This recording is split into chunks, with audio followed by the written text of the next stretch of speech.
Ladies and gentlemen, welcome back to the Schaeffer's Market Mashup. I am very excited to introduce today's guest. I have been looking forward to having him on for the longest time. So let's get right to it. Please welcome Adam Warner, an investing renaissance man, author, and trader. He's the author of Options Volatility Trading, Strategies for Profiting from Market Swings, a book released back in October of 2009. Which perfect timing for market swings. Adam, how are you, man? I'm good. Thanks for having me, Patrick. Good.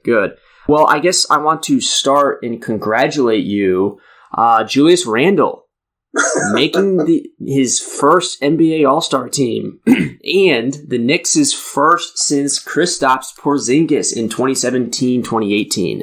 He's been great. I mean, I was looking at it, and I don't know if he's better than like Bam or Butler, who got left off, but he's been fantastic. He's getting triple doubles, he's getting 40 points, and it's fun actually that the Knicks are relevant for the first time in kind of forever.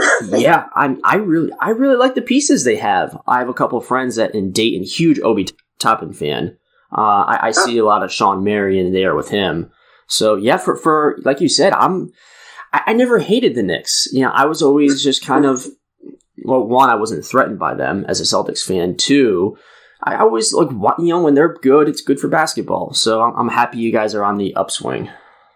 Yeah, I mean, I'm old enough to remember the 90s extremely well. And last year when the Michael Jordan thing was on, and my son came in and was watching, I'm like, he has no memory of the Knicks ever being good. I'm like, the Knicks were actually really good in the 90s. Year after year, they were fun, and the game was so different, and they were relevant. For 20 years, they've been terrible. Oh yeah, by and large. So it's actually fun. They're relevant. I mean, they're not going to win the title, but to make the playoffs, it's progress for them. And yeah, they got some good young guys.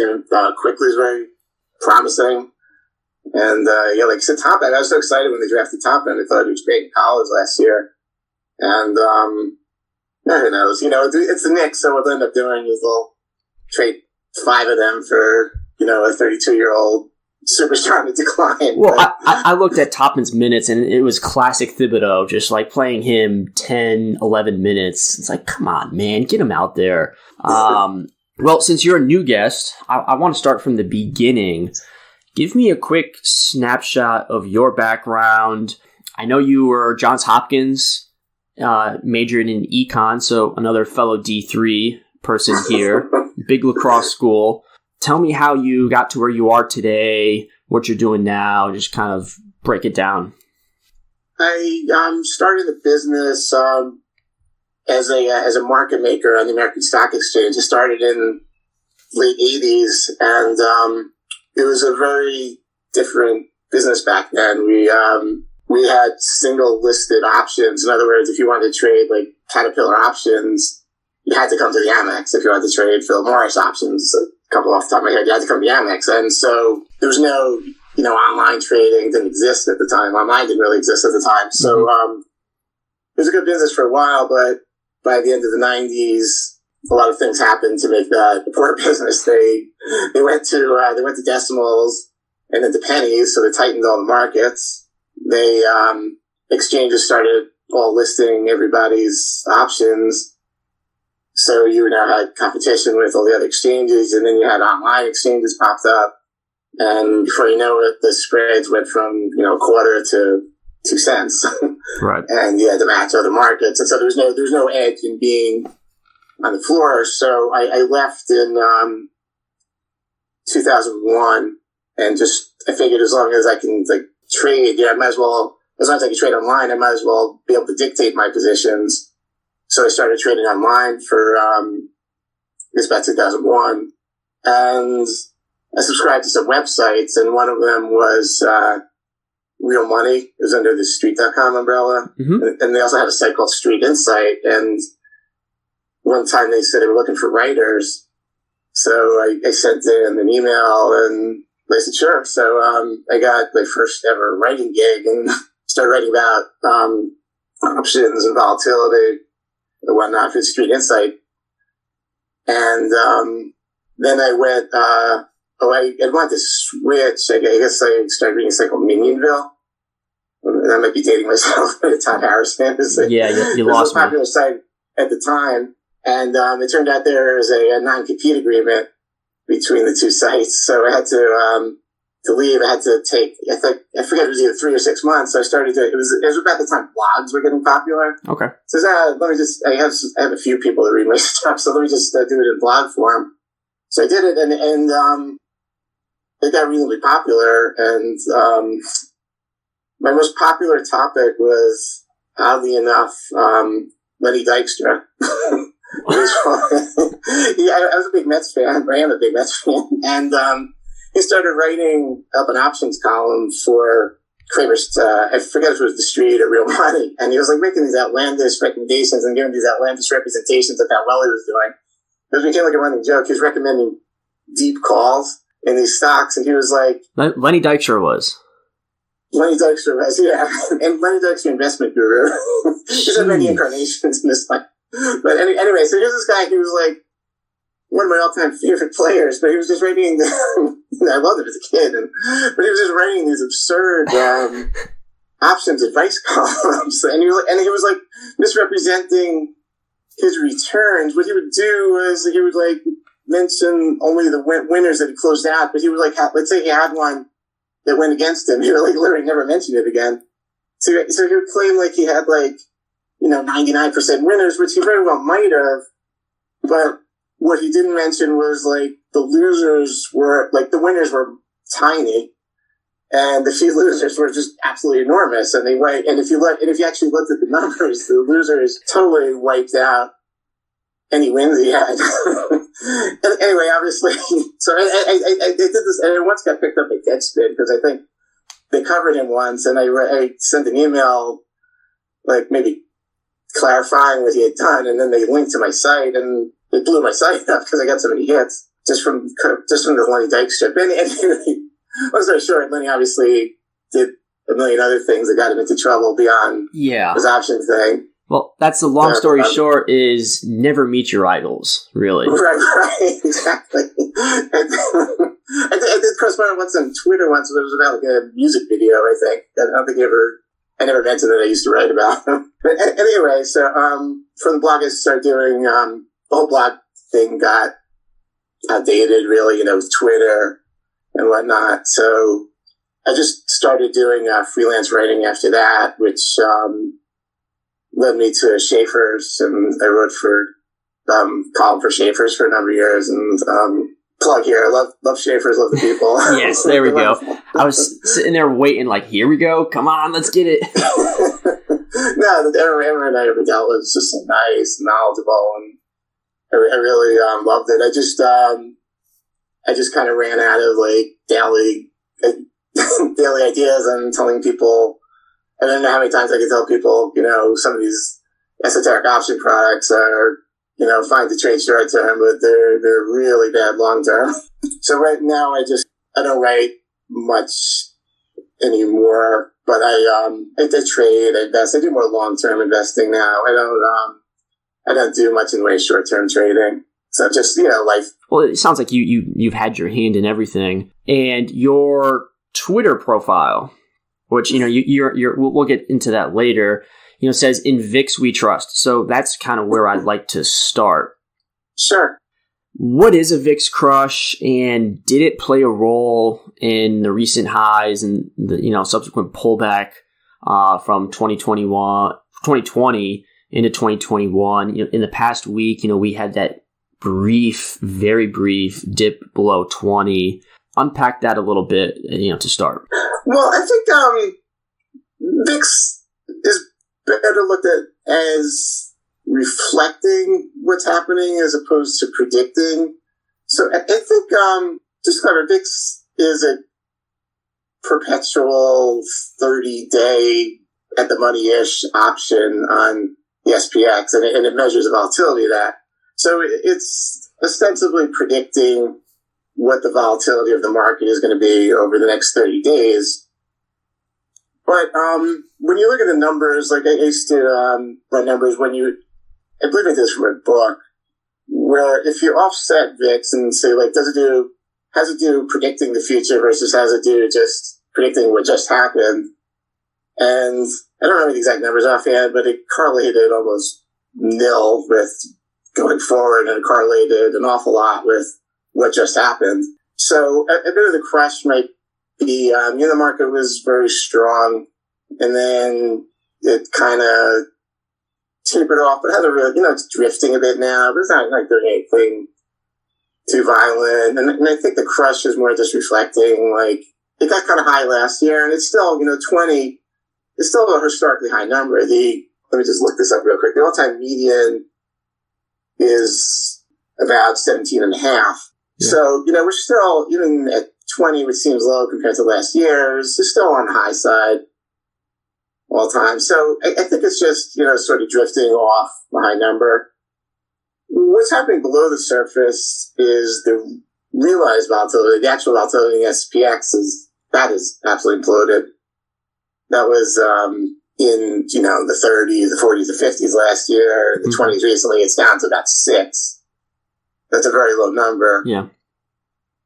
Like if you use the rule of 16, where 16 is equivalent, 16 in volatility number is equivalent to about a 1% move in the markets. In other words, if VIX is 16, it's expecting a typical day to be about a 1% range. Realized volatility, which looks back about the last 10 trading days, the number is 6. It means that the typical range in the last 10 trading days is, less than 0.5%. So, the actual ranges are tightening up, and the VIX is just kind of following that. It's just been a lot of consolidation. Yeah, I think we're tight. I mean, I'm terrible at guessing where the market's going, but that's what it seems like. The bond yields are going up, so it seems like the market's just kind of, drifting a little, right? Yeah. It's not much of a drift. So at this point, you've mentioned on Twitter a couple times recently, not saying that I stalk your Twitter, but I did do my research here. You mentioned VIX futures, the VXX. To start, can you differentiate between the VIX and the VXX for those who aren't familiar, and then give a snapshot for what you're seeing with the VXX lately? Okay, sure. The VIX is an index of actual options. So VIX is a 30-day, a hypothetical 30-day option on the SPX, and measures the volatility of that option. There are futures on the VIX which have fixed expiration dates, and they, to simplify, it's kind of a bet on where the VIX is going to close on that date in the future. It's a little more complicated than that because I don't want to get started on the whole thing. The way they sort of look like. VXX is essentially a perpetual 30-day future on the VIX. So it's more or less a combination of the two near month VIX futures. So it's always 30 days. VIX itself is not tradable. You can't trade the actual VIX. You can trade a VIX future. That's something very different from the VIX. Mm-hmm. The VIX itself is not tradable. VXX is tradable. The idea is ostensibly you can trade future volatility in the form of what looks like an ETF. It's a little different, but it's like a stock. So it acts like a stock. The big issue is VXX is not a stock. It has structural issues that are really important. It declines over time because the VIX futures are in contango almost all the time. Which what that means is you have to, for VXX, you have to look at the two near months, and the further month out is almost always higher than the nearer month. So in order for VXX to maintain 30-day duration, it effectively has to sell the nearer month and buy the outer month. It doesn't necessarily do it that way. I believe they can do swaps and non-listed products, but it effectively has to buy time over and over and over and over again. That has the effect of causing it to lose value over time. a lot of people come into this, see VIX expected to go up, or that, let's say they expect VIX to go up. They say, hey, I can't buy VIX, but I can buy this VXX. So they buy it. And lo and behold, a week later, it's down, even when VIX up or flat or slightly down or whatever. And it's just, it's been a disastrous product over time for a long-term investor. You shouldn't buy it for any length of time. It's fine as a tradable way to play a very near-term move in VIX. It correlates pretty well, very, very, very near-term. It does not correlate well very, out in any length of time. I should also mention that this is VXX too. There's an original one that, the original VXX was structured as, I think, a node of some sort, so it had a fixed expiration date. Mm-hmm. From inception to the fixed expiration date, which was a decade, I think less than 99.9% of its value. And then they created a new one that started a few years ago that now has about a 30-year date, although I did read they could cut the plug at any time. But wow. So this is actually VXX too, but it's the same dynamic. Yeah, that just doesn't roll off the tongue as nice as VXX. How would a retail trader read the VIX and adjust their trading strategy?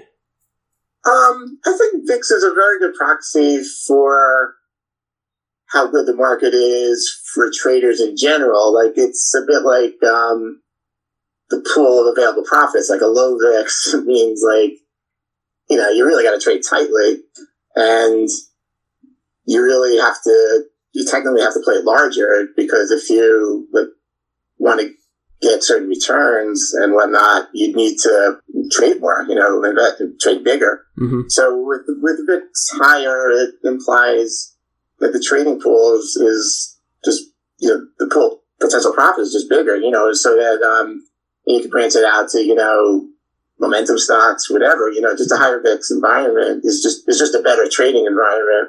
So, you can, obviously there's more opportunity to lose, but, you want to be optimistic. It's, more opportunity to make good trades. And, so I think the best way to look at it is that. And I don't think, VIX absolute levels are not great for calling the market. When it gets extended, VIX versus its, moving average is something I like to look at just to see if a move is, too extended. When VIX goes too far beyond its moving averages, I use the 10-day, which I think pretty much the popular one to use in that respect. Mm-hmm. That's a decent market indicator, but VIX absolute levels, I think, are just a good indicator of just the overall tradability of the market. Yeah, I'm looking up the VIX's 10-day right now just to curiously see where it's at. Looks like, I think 5 days above it. 1, 2, 3, 4, 5 days above it. And yeah, it's a little above. It's not, it's not, it got extended a couple weeks ago. Yep, sure did. And then now it's kind of leveling out. Yeah, right now it's pretty close. There's kind of nothing much to really look at there. You're right, though. I think that's definitely something that an investor or a retail investor just trying to get as much information as possible can keep an eye on. Just another alarm bell that they can use to say oh, okay, it breached here. Let's keep watching it. I do want to pivot a little bit to the role in social media and in retail investing, given the, I guess 2021, it really is when it really blew up.